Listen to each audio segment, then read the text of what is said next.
Well, you had Neon on your show. Neon, yeah. And at one point, you guys just cut the interview short and said that he was wasting your time. Mm-hmm. Now, I've interviewed Neon before. I thought he was a cool kid. Like, what was the problem that you guys had with Neon? There was no problem with Neon. I think Neon's main problem was he started listening to his streaming chat. Right? What do you mean? So he started reading the comments on his chat. And I think that gave him a false hope of courage. Meaning, when he came on the show, Jess Hilarious asked him questions about things he said about black people. Right? Mm-hmm. And he said, if you go through it, he said a lot of foul shit. I mean, there was clips that went viral about the things that he said. Like any other show, if you say something or if I say something about something that you don't like or that's near to dear to your heart, you're going to ask me about it, right? That's what a journalist does. Yeah. And that's what Jess Hilarious did. And at first, he was very apologetic and very sorry. And then I think he started reading his chat. And then it just kind of got like, nah, I think y'all doing this. I think y'all doing that. And it just kind of got, I want to say got crazy. You know, we asked him about it. Interview was over. And that was pretty much it. It was nothing. We didn't kick him out. Interview was over. He was streaming for a minute. I think the interview was 36 minutes, 40 minutes? Pretty short. He'd been on the Breakfast Club before. They vary from 30 to 40 minutes. Now, if you're very, very intrigued, they can go to an hour. But I think the average interview on the Breakfast Club is anywhere from 30 to 40 minutes. But I feel like in his case, you guys just cut it short. Nah, I remember there was like a weird thing. I think Aiden Ross was all mad, saying, "Oh, he's bigger than all y'all." And blah, blah, blah. We interviewed him. They were mad that we were asking about all the things that he was saying, and they felt like we were badgering him. But you know, if you say some foul shit, especially about black people, and the hosts are black, they're gonna ask you about it, and that's what we did. Now, people had a problem with it, fuck them. But we're gonna ask anybody that comes up with any question we want to ask them. Now, it's how they answer it is everything else. You know, I asked Charlamagne when he was on here last time. I said, do you feel that you guys ruined Tyla's career with that interview? Ruined whose career? Tyla's. Tyla. Yeah. Remember she came on and the whole like colored question came on and then she kind of turned around and it got all awkward and so forth. And recently she dropped an album that sold like nothing. Went like triple cardboard, which is weird for an artist of her stature. So do you feel like you guys contributed to that? No. How's that? When you say something outside in this outside world and you come to do an interview, people are going to ask you about it, right? Now, it's all in how you answer the question. And this is what I tell every label and I tell every artist. We have to ask you the question because there's some shit that you said. We didn't make it up. We didn't bring it up out the air. It wasn't a guess. This is something that you said. So we're asking for clarity or for something you said. If you don't feel comfortable asking or answering, so you have to say, you know what? It was something that I was talking about people in Africa. I'm gonna have that conversation when I go back home, or I'm having that conversation when I go to Africa so I can have a conversation and talk to the people that I offended or talk to the people. Then we would be like, okay, I get it. But when you start ducking and dodging, it's like, what do you want to do? You make it awkward. It's like you ask me a question.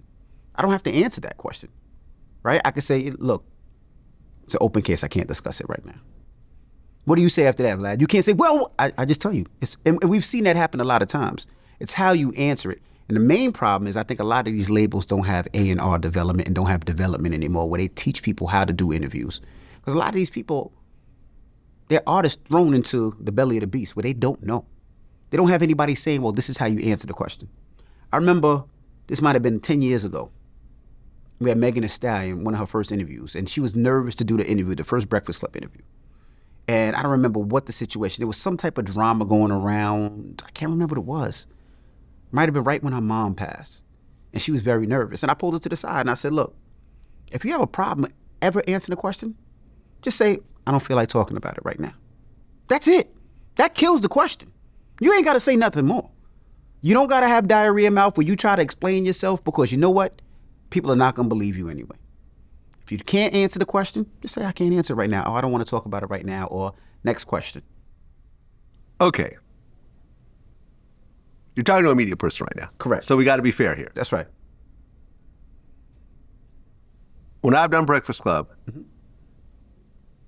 every Breakfast Club, I've talked to you guys, we've huddled up, I say, hey, listen, we're all friends here, we all fuck with each other, we do each other's shows. There are certain things I don't want to talk about. So can you please not bring those up? You guys have always respected it. I've had interviews with Charlamagne where afterwards he said, hey, listen, can you take this past interview? There was a whole topic we talked about, and he called me right after and said, hey, listen, can you take that part out? I just don't think that came off very well. What did I say? No problem. From what I understand, and he actually told me this, that her label came in with a list of things not to ask. Every artist does that. And you guys asked them anyways.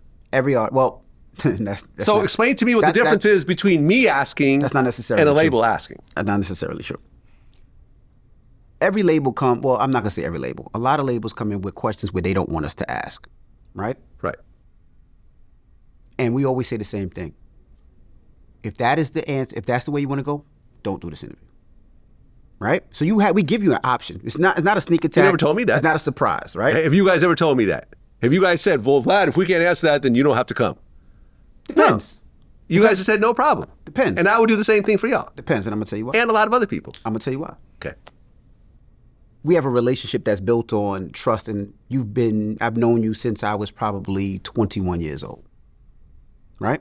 There was, and I'm not going to say what it is, but there was an interview I did, I called you about, and you were upset about, and you said, please don't put that out, and I never put it out. Right? We're not even going to say what it's about, because it doesn't matter at this point. But we've all given each other passes over the years. We established that relationship. Yes. Right? There's some artists that'll call me and say, yo, Envy, I did this, that, and the other. We established a relationship, right? And most of the stuff is not necessarily factual or things that can hurt somebody. But the Tyla incident, she just did an incident when she discussed it. So now you come on the Breakfast Club 2 weeks later, and it's a hot topic. So now when you do an interview, what's the push button that you have to ask? That question, right? Now, if it's something that's legal or something that I can't talk about or something that's going through a case or something like that, then yeah. If there's something legal that happened with you and you say, look, I can't talk about it, I don't want to discuss it, okay, fine. What I've asked you not to discuss has never been legal. Huh? Has never been legal. No, I'm just saying, if somebody comes and says it's a legal situation, I get it. it's cool. But now if it's something where you made a statement about a hot topic, let's say you just said, for instance, you talked about a tweet that you put out about the Super Bowl, right? And let's say you got a lot of bad feedback on it, right? I can't see you next week and be like, don't talk about it. We're going to say, Vlad, we have to ask you that question, but you can say, hey, I can't talk about it right now. We give you that option to say that. But there's certain things we cannot go around. I feel, let's just say that this became the worst tweet I ever did in my life. Correct. And I'm still doing some promo runs. I think I could ask y'all just not to cover this topic, and I think you guys would do that for me.